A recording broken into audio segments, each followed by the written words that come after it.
Assalamualaikum warahmatullahi wabarakatuh. Alhamdulillahi rabbil alamin. Wassalatu wassalamu ala asyrafil anbiya'i wal mursalin Sayyidina Muhammad wa ala alihi wa sahbihi ajma'in, amma ba'd. Pertama-tama marilah kita memanjatkan puji syukur kehadirat Allah Subhanahu wa taala karena pada hari ini kita masih diberikan kesempatan untuk menyelesaikan tugas ini. Dan yang kedua, salawat beserta salam tak lupa kita haturkan kepada junjungan kita Rasulullah Muhammad Sallallahu Alaihi Wasallam yang telah membawa umatnya dari alam yang gelap gulita menuju alam yang terang benderang. Perkenalkan, saya atas nama Nurul Jirana dari kelas PAI 53 mata kuliah Media dan Sumber Belajar PAI. Saya dari klaster 4 dan akan menjelaskan tentang internet, website, media sosial sebagai sumber belajar. Nah, yang pertama adalah internet sebagai sumber belajar. Nah, sebelumnya kita harus mengetahui dulu apa sih itu sebenarnya sumber belajar. Nah, sumber belajar adalah segala jenis sumber, baik itu data ataupun alat yang digunakan oleh peserta didik untuk menunjang pembelajarannya. Nah, yang kedua adalah apa sih itu internet? Nah, internet adalah kependekan dari internetwork. Nah, secara harafiah, internet ini adalah sekumpulan jaringan komputer yang dihubungkan dalam satu jaringan. Jaringan internet juga diartikan sebagai kumpulan beberapa komputer yang menghubungkan beberapa informasi di dunia. Nah, pemanfaatan internet dalam sumber belajar ada banyak sekali. Di antaranya adalah memudahkan para siswa atau para mahasiswa untuk mencari sumber-sumber informasi melalui internet. Karena seperti yang kita ketahui bahwa internet itu memiliki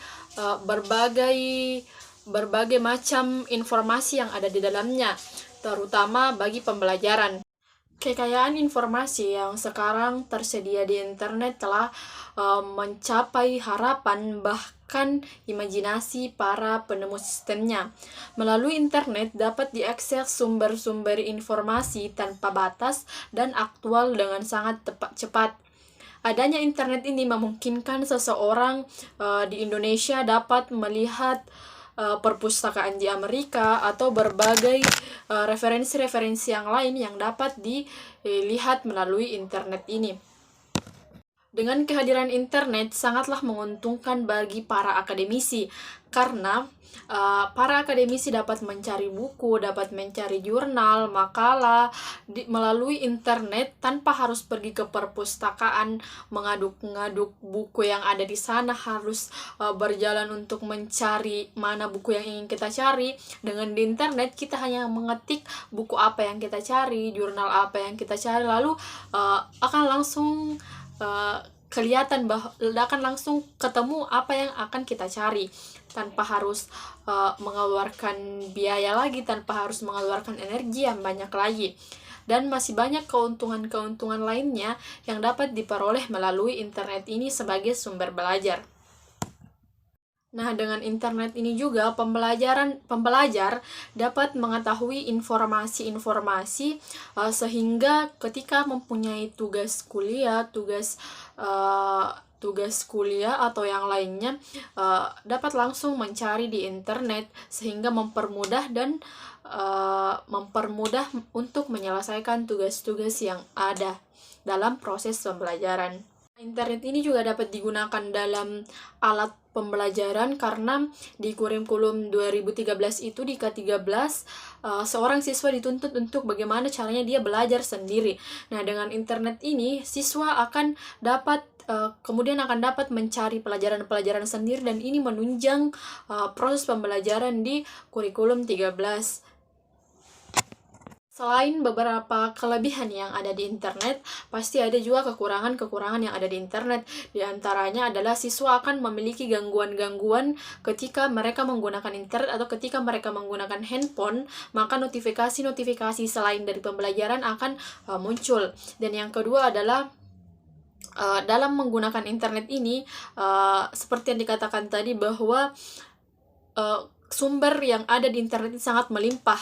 Akan tetapi sumber yang ada di internet ini bukan hanya sumber tentang pembelajaran, akan tetapi ada hal-hal yang negatif yang kemudian akan ditimbulkan dari internet ini. Ada informasi-informasi negatif yang ada di internet. Jadi peran sebagai seorang guru adalah kemudian mengawasi siswanya atau mengawasi peserta didik agar peserta didik ini tidak mengakses hal-hal yang tidak seharusnya diakses, akan tetapi membatasi peserta didik untuk mencari apa saja yang kita akan pelajari hari ini. Nah, sumber belajar yang kedua adalah website. Nah, yang pertama yang harus kita ketahui, apa sih itu sebenarnya website? Nah, website ini adalah kumpulan halaman web yang dapat diakses publik dan saling terkait dan berbagai satu nama. Website ini dapat dikelola oleh individu, grup, bisnis, atau organisasi untuk melayani berbagai tujuan. Website ini memiliki variasi yang hampir tidak ada habisnya, termasuk dalam situs pendidikan. Halaman-halaman dalam sebuah website biasanya merupakan campuran teks dan media lainnya. Meskipun demikian, tidak ada aturan yang mengatur bagaimana bentuk website ini. Nah, memanfaatkan perkembangan teknologi dan pembelajaran, dalam pembelajaran dapat menggunakan akses website atau blog sebagai sumber belajar. Blog ini menyediakan fitur lebih banyak dan kompleks dari media sosial. Hal ini karena memang merujuk pada salah satu tujuan awal blog ini dibuat atau dikreasi, yaitu untuk keperluan tulis-menulis yang lebih kompleks dalam wadah daring atau dalam jaringan atau melalui online. Website menjadi sarana promosi dan sumber bahan ajar yang dapat digunakan oleh berbagai kalangan, sehingga hampir setiap lembaga dan sekolah itu memiliki website. Melalui website, setiap orang dapat mengetahui informasi atau perkembangan di suatu tempat. Nah, salah satu platform website yang familiar bagi pengguna internet yaitu adalah WordPress. Pengoptimalan pemanfaatan website atau blog sebagai sumber belajar juga memberikan manfaat bagi guru, di mana guru dapat turut serta aktif dalam kegiatan menulis. Nah, materi yang kemudian telah ditulis dan disiapkan oleh guru ini dapat diunggah ke website atau blog. Website atau blog sebagai sumber belajar ini membuat guru semakin kreatif membuat materi yang akan diberikan siswanya. Salah satu manfaat website atau blog merupakan suatu strategi untuk memotivasi guru untuk menulis. Website atau blog ini dapat digunakan bagi peserta didik untuk belajar secara mandiri. Peserta didik dapat mengakses website ini di luar sekolah atau ketika mendapatkan tugas rumah atau pekerjaan rumah dari seorang guru untuk membuka materi di website atau di blog yang sudah ditulis oleh guru dalam website tersebut. Nah, yang ketiga adalah media sosial sebagai sumber belajar. Nah, saat ini media sosial adalah media yang banyak digunakan masyarakat untuk berkomunikasi dan membangun relasi dengan sesamanya di dunia maya. Selain alat untuk membuat relasi atau berkomunikasi, media sosial juga dapat membuat opini, sikap, dan perilaku masyarakat yang menggunakannya. Berbagai platform media sosial yang terus berkembang, baik itu dalam hal kualitas ataupun dalam hal kuantitas, atau baik dalam layanannya ataupun jumlah media saat ini, yang kemudian media ini dapat berpotensi untuk digunakan sebagai media pembelajaran. Media sosial banyak menawarkan manfaat yang sangat penting bagi penggunanya. Nah, penggunaan media sosial ini dapat memberikan keuntungan bagi pendidikan, karena media sosial ini telah memainkan peran yang sangat besar. Nah, ada beberapa jenis media yang populer ya, seperti Facebook, Twitter, YouTube, dan Instagram. Nah, yang pertama adalah Facebook. Dalam media sosial Facebook ini, guru dapat menciptakan ruang bagi siswa untuk bertanya dan menjawab pertanyaan. Saat siswa pulang ke rumah, dan mulai mengerjakan pekerjaan rumahnya, mereka dapat mengunggah pertanyaan-pertanyaan ke kelompok untuk dijawab oleh anggota kelompok.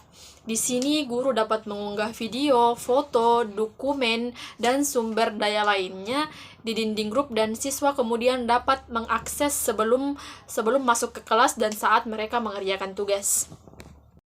Nah, yang ketiga, yang media sosial yang ketiga yakni YouTube.